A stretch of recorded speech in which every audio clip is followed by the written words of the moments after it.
All right, so let's go ahead and get started and take a look at this note outline. So, for those of you tuning in, this is merely a voiceover for the note outline on the pre-unit in 8th grade social studies. The first subsection of modules that people investigated was entitled What is Political Science? And it's understanding and grasping the concept of what political science and the study of social sciences actually is.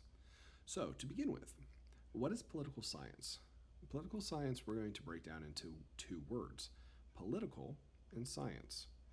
Political, we can actually trim down even further to the word politic. Politic with a K, which looks kind of different than what we see in everyday terminology in the United States. Politic, the word itself, is not of English origin, and it is a realism of understanding choices made within a group of people or through interpersonal beliefs. So understand that choice is the key word when it comes to politics. It's about how people, either in groups or by themselves, make choices. Science, as you know from other classes, is a systematic study of structure and behavior in the physical and natural world. So, in the end, political science focuses on the theory and practice of government and politics at the local, state, national, and international levels. We're dedicated to developing understandings of institutions, practices, and relations that constitute public life and modes of inquiry that promote citizenship. That's a lot of information. Political science, simply put, is just understanding how the complexities of society operates. We're focusing on why and how people make choices in their day-to-day lives and the impact that it has because of those choices. So how does that tie to American history? Political science is also frequently related to social sciences. That's kind of the umbrella term that you're going to imagine. So imagine an umbrella, and that umbrella is in the middle of a rainstorm, and the umbrella is titled social sciences. Now, there's a group of people trying to huddle underneath that umbrella to stay dry. Those people have different names, and some of those names are government, history, economics, psychology, sociology, political theory, law, business, and there's more people trying to get underneath the umbrella. It's a large umbrella. The point behind this example is noting that political science or social sciences is a very large, in-depth study of humanity. The other thing to note that is important is that one of those labels cannot exist without the other. For example, if I teach history just by itself and I don't connect it to how it has changed the economy today, or how people use their own brains in the 1800s through psychology to justify their actions, there's not a lot of substance behind history. We don't have the same impact, and frankly, we don't care as much. So the reality is, one cannot exist without the other. Studies live and breathe based on using all areas to form solid theories about society.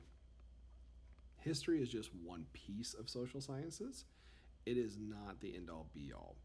And in a personal belief, history itself should rarely be taught in isolation. As I've told many students when I'm in person with them, if I just give you history and tell you to memorize it and put it on a piece of paper, you may pass a test, but that doesn't exactly mean that you actually understand and comprehend the importance of the history that you're studying. The other thing to note about social sciences is that it's a scientific study. For as much as we watch on television and read in the newspapers and see on social media, politics is really a lot about opinion in today's world. However, as a social scientist, the people that are studying all of this, it's actually very scientific, and it's highlighted in two key areas, mathematics and science. When we look at mathematics, social sciences revolves around facts, not opinions. Very similar to in math, numbers are numbers are numbers. You don't get to argue a number. 2 plus 2 equals 4, and that's the end. The facts are checked by studies, journals, experiments, and gathering of data. Data is the end-all be-all when trying to establish fact. The act of being a social scientist is not to be biased, but study bias while remaining neutral. So this is where it gets very difficult, but this is also where you expect the most from your instructor. Social sciences, when being taught, should be taught in a neutral environment. Meaning, if we're talking about social injustice, protests, Black Lives Matter, and different current topics that we see on a daily basis. As your instructor, I should be able to give you the facts about that information without necessarily putting my own personal bias into what I'm delivering to you. Bias is a word you're going to hear throughout the year. It's having a set belief on a specific topic. We study bias because as humans, it's impossible to ignore it as part of our everyday lives. So that's mathematics. The other piece is in science. The study revolves around theories and proofs. So when we look at social sciences, we create a bunch of theories about people and why they do what they do, and then we try to prove it. One of the examples, in order to theorize that Adolf Hitler was a corrupt leader of Germany, we need to study the journal entries of those who lived during his rule of Nazi Germany. So if we study the diary of Anne Frank, a Jew that was trapped inside Nazi Germany during World War II, we're going to get an upfront, detailed account of what the Germans were like inside the country at that time. We can correlate that back to looking at clips of Adolf Hitler speaking to the public and the words coming out of his mouth. So we can create a theory and we can have evidence to support that. Otherwise, we're just left with our opinions. And anyone who's been in my class virtually or in person understands that opinions mean nothing without facts. In social studies, we also go through a process that's very similar to the scientific method. When looking at a broad topic, we can create a theory about that topic. We can research it to prove or disprove if that theory is correct. We can then examine the results. We adjust the theory. We do more research, and the cycle continues until we find a concrete conclusion. That's where it becomes very tricky in social sciences. Unlike science and math, a lot of times there's a final conclusion inside the studies. But because humanity is ever changing, and we as people continue to change on a daily basis, the social sciences rarely actually come to an absolute answer, which can lead to frustration for several people who are always looking for an absolute. And finally, the key piece of social sciences is understanding that it is all about the data. Information obtained by social scientists range from many different fields. You actually see social science at work every day. If you've ever looked at a map, a chart, graphs, quotes, journals, studies, editorials, interviews, or even archaeological excavation sites, like the lost colony of Roanoke, or perhaps even the Egyptian pyramids, you're going to see that a lot of conclusions that were created from these studies come from social scientists.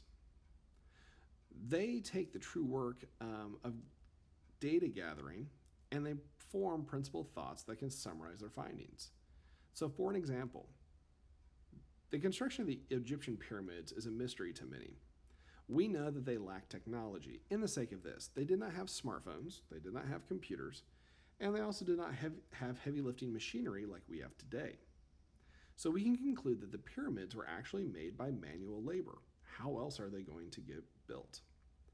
Additionally, based on historical documents, we know that Egyptians also kept slaves, individuals that they had conquered from other civilizations. So we can theorize that the Egyptians used slaves to build the vast majority of the pyramids.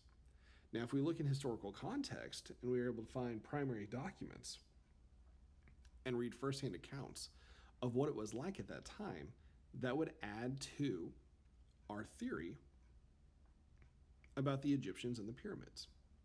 So, social sciences, in conclusion, offers a wide array of information, and it's much, much more difficult than just looking, memorizing, and putting it down on a piece of paper. Social scientists and social sciences are arguably one of the most difficult areas to comprehend for people because it's fluid. It always is in a state of change. What I teach in 2018 is drastically different than what I teach in 2020 because time changes, people change, and society changes.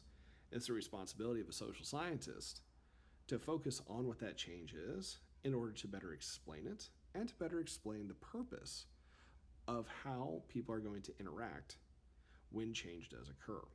So it's kind of vague when you're looking at what is political science and what is social science. And it's partly vague because it's so vast in information.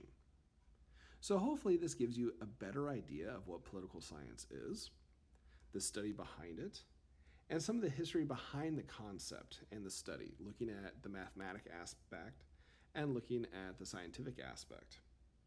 When we look at social science, it's so essential to understand that opinions do get placed into it, but in the end, what we're really looking for is hard, concrete facts to support those opinions.